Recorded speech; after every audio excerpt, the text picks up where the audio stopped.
It's really also essential to connect the dots between perfectionism and the broader issue of white supremacy culture. You see, perfectionism, with its insistence on absolute correctness, aligns with a culture that actually tolerates nothing less than perfection, a standard deeply rooted in the foundations of systemic racism. We are represented. We are represented. We are represented. Welcome to Represented, the podcast. I'm Aniki Shuru, racial equity coach for online business owners who want to be intentionally inclusive by building a business that is racially equitable. I created this podcast to normalize a conversation around racial inclusion, so that fear is no longer the barrier that gets in the way of doing this work. This isn't about perfection, it's about progress. Whether you're taking your first steps or you're well-versed in the journey towards racial equity, this space is for you. So welcome home, friend. Let's get started. From coast to coast, around the globe, we are represented. Where are you from? Really? No, originally, where are you from? Can I touch your hair? Your English sounds so good. Nah, I don't see color. Those statements I've shared are just some of the daily microaggressions that people of color face on a regular basis when they occupy white spaces. Microaggressions are subtle yet negative racial messages that leave the person on the receiving end feeling hurt, humiliated, and even disrespected. You may have used these kinds of statements to start a conversation or even break ice with a person of color, but didn't realize the harm you were causing. That's why I've created a free microaggressions guide with 5 of the commonly made microaggressions in online coaching spaces that you need to know about and what you can do or say instead. Head over to anikishuru.com/micro to download your free guide. That's Anikishuru, GICHURU.com/micro, MICRO. Hey there, lovely. Welcome back to another episode of Represented Podcast with me, Anikishuru. In our collective journey to understand systemic racism, an unexpected adversary lurks in the shadows. It's called toxic perfectionism. As I was preparing this podcast episode, I was reflecting, as I often do, about some of the statements white people have made when it comes to doing the work of anti-racism. Fear being right at the top of the barrier ladder. It struck me how this fear, deeply rooted in the desire to be flawless and always correct, becomes a major hindrance to the effectiveness of being an ally. And so today, I'd love for us to dissect the toxic dance between perfectionism and anti-racism, exploring the ways it distracts and detracts from the very change we aim to foster. You ready? Let's go. Let's start by understanding perfectionism in the context of anti-racism. Perfectionism isn't something that is just about high standards or striving for excellence. In this context, it is unrealistic, a very unrealistic pursuit of flawlessness coupled with an aversion to making mistakes. And I think it is also based on how we want other people to see us. We don't want people to see us as these flawed beings. We want people to see us at our highest and best versions. And so when we think of mistakes, we think of it being imperfect. And if we're imperfect, then we're not doing this work justice. It's really also essential to connect the dots between perfectionism and the broader issue of white supremacy culture. You see, perfectionism, with its insistence on absolute correctness, aligns with a culture that actually tolerates nothing less than perfection, a standard deeply rooted in the foundations of systemic racism. Let me say that again, a little bit slower, so that it sinks in deeper for you. Perfectionism, with its insistence on absolute correctness, aligns with a culture that tolerates nothing less than perfection, a standard deeply rooted in the foundations of systemic racism. And so, how does perfectionism then get in the way? I want to share two ways. Number one is perfectionism hampers anti-racism work through the deep fear of making mistakes, which a lot of you listening can relate to. You have felt fear of making mistakes. You felt fear of saying the wrong thing. You felt fear of being called out. This fear is rooted in the desire to avoid criticism or being seen anything less than perfect, which we know deep down is not a truth.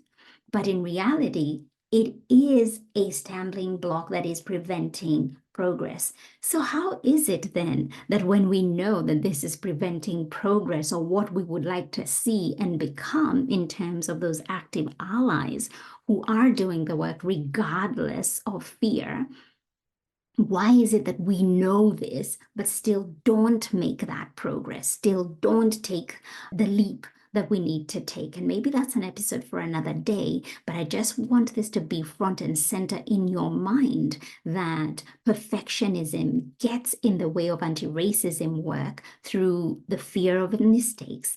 And number two, it stifles progress. You know, the relentless pursuit of perfectionism often leads to inaction. And I've seen this play out with clients who feel so overwhelmed, believing that they must have a kind of flawless understanding of anti-racism before contributing meaningfully when it comes to conversations and even advocacy. And honestly, this is a self-imposed roadblock to progress. I also feel it has been added on to the environments that perhaps one is part of. If you're part of social media and you are seeing the aggressiveness and how some of these conversations can turn toxic, it puts you off. And that becomes a very real roadblock for you to step into this work and even see any progress as far as your learning goes. And so I want to challenge you today in terms of embracing this imperfection. And I'm sure when you hear this, you're going to be like, Annie, it's so much easier said than done. I understand that it's important to embrace imperfection, but it's so much bigger than me. I feel that there's so much work that I still need to do to get to that point where I'm embracing it. Stay with me, because I think it's important that even though we cannot quite find a solution or see the end from the beginning, that we still entertain these conversations. We still stay in the discomfort of unpacking this work so that we are, in some ways, we may feel like we're not making progress. But trust me when I say, the more you hear about this work, the more you hear about what you need to do, the greater the desire to do this work will happen. The seed will be planted for you to want to do this work. And so, number one way of embracing imperfection is understanding that learning is a continuous process. It's not something that you do today and you drop it tomorrow, like we saw in the height of this awareness in 2020, where there was a lot of people wanting to learn, educate me, tell me what I need to do. Learning is continuous. Anti-racism is not a destination, but it's a journey of continuous learning and unlearning. And perhaps that's the biggest one. because we have been part of structures, we have been part of systems that have made us who we are. And as we're part of those structures and systems, they reinforce our behaviors. But what we need to do is unlearn that. And we cannot unlearn something unless we're in that continuous process of learning. So embracing imperfection is acknowledging that growth is messy, and that's okay. And again, it also involves being in environments, being in community where making mistakes is normalized, it is embraced. But also, I will say this, when you know better, you do better. Because if you're just continually making mistakes, even when you know that you shouldn't be making mistakes or you know better, then you're none the wiser. And it just makes this work non-progressive. Number 2, encouraging vulnerability. And this is something that I do with my clients, but it's not an easy ask or something that's easy to do, because for vulnerability to happen, a sense of safety needs to first be established. And being in community with others doing this work is such a great way to build your confidence and exercise being vulnerable. Some might argue that acknowledging imperfection diminishes the importance of anti-racism work, but I believe the opposite, because I believe that recognizing mistakes enhances the work by fostering a more inclusive and reflective approach. Imperfection is not the enemy. It's actually a tool for growth. I'm going to take a short break now, and when I come back, I'm going to talk next steps from here. Hi, my name's Kim Argetsinger. I was in Annie's program Represented, and I wanted to share a few words with you about the program, especially for those of you who might be considering enrolling and are curious about the program.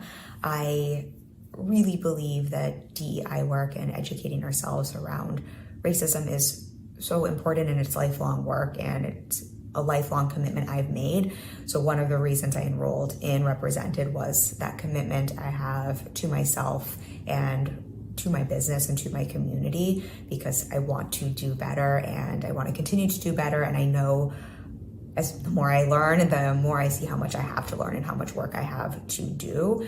And I specifically chose Represented because of Annie and because of the way she holds space and containers. I'd had the opportunity to connect with her on my podcast before enrolling in the program. So I had experienced the way she holds space and her approach and her philosophy of calling in instead of calling out, which I found to be really beneficial and really helped me to lean into the material more. I learned so much in Represented, and I, again, also see how much I still have to learn. And I really do believe this is lifelong work for all of us. And I just see how the more we learn, the more we see how many places we've made mistakes. And one of the lessons and one of the big takeaways for me is how easy it is to have perfectionism keep us from wanting to learn more, keep us from taking action, and how important it is to let that perfectionism go so we can keep getting uncomfortable and keep doing the work and keep messing up so that we can keep taking action and moving forward, and how that's really a privilege. And that's something Annie really taught us, that really is a privilege that people of color don't have the opportunity or the privilege to sit in their perfectionism around. And I say that because if you're sitting on the fence and wondering if you should join, and maybe you have some of the fear or worry about being uncomfortable or stretching into this work, I would kindly, gently offer that it's normal to feel that way. And part of this program is stretching into that and seeing that is normal, and that this is a lifelong journey, and that we're all going to stumble along the way. And Annie is really brilliant at holding space around that and helping you to keep getting uncomfortable and stretching past that and taking action anyway. So I highly recommend Represented. I highly recommend working with Annie. And if you have any questions, I'm more than available to answer them or to share more about my experience. Last note I'll say, I live in New York City, so I live in the US, and we had a big time difference, and it still was really easy for me to show up for all of the material, and the way Annie has everything laid out, it was really also easy for me to actually get through all of the material in the program, which is not the case in so many programs. So if that is a concern of yours, if you're like me, because I know that was my concern before joining, I think Annie did a really beautiful job navigating that and also setting things up in a way so that you really can get the most out of the program and to meet you where you're at so you can get what you need from it to continue to learn and grow through DEI work for yourself as a person and in your business. Annie, thank you so much. Thank you for your program. Thank you for your work. I appreciate you. Okay, welcome back, lovely. I want to challenge you now to reflect on your own perfectionist tendencies within this work. And maybe as I've been speaking, there are things that have been coming up for you where you go like, when the need to do this work has come up, this is the barrier that I have put in place, and this is what has gotten in the way. And so I just want to challenge you to reflect on those perfectionist tendencies. What steps can you begin to take today to begin embracing imperfection? Because it's not just a personal journey, it is actually vital towards shifting white supremacy culture and building a more inclusive, effective change within our businesses, within our lives, and the communities that we live in. And so, if this is work you'd like to dive into, my online program Represented is the best next step for you. Whether you're new to this work or continuing your allyship journey, head over to anigishuru.com/represented. That's anigishuru, GICHURU.com/represented. We are represented. We are represented. We are represented. Thank you so much for tuning in. Why don't you go ahead and hit that subscribe button and leave a review so this podcast can reach more online business owners, and together we can begin to normalize racial inclusion in the online coaching space. I'd love to acknowledge the traditional owners of the land where this podcast episode was recorded, the Wiradjuri people in central New South Wales, Australia. Music produced in Nairobi, Kenya by Patrick St. P. Mbaru and Kambua Mathu. Vocals by Joanne Matata.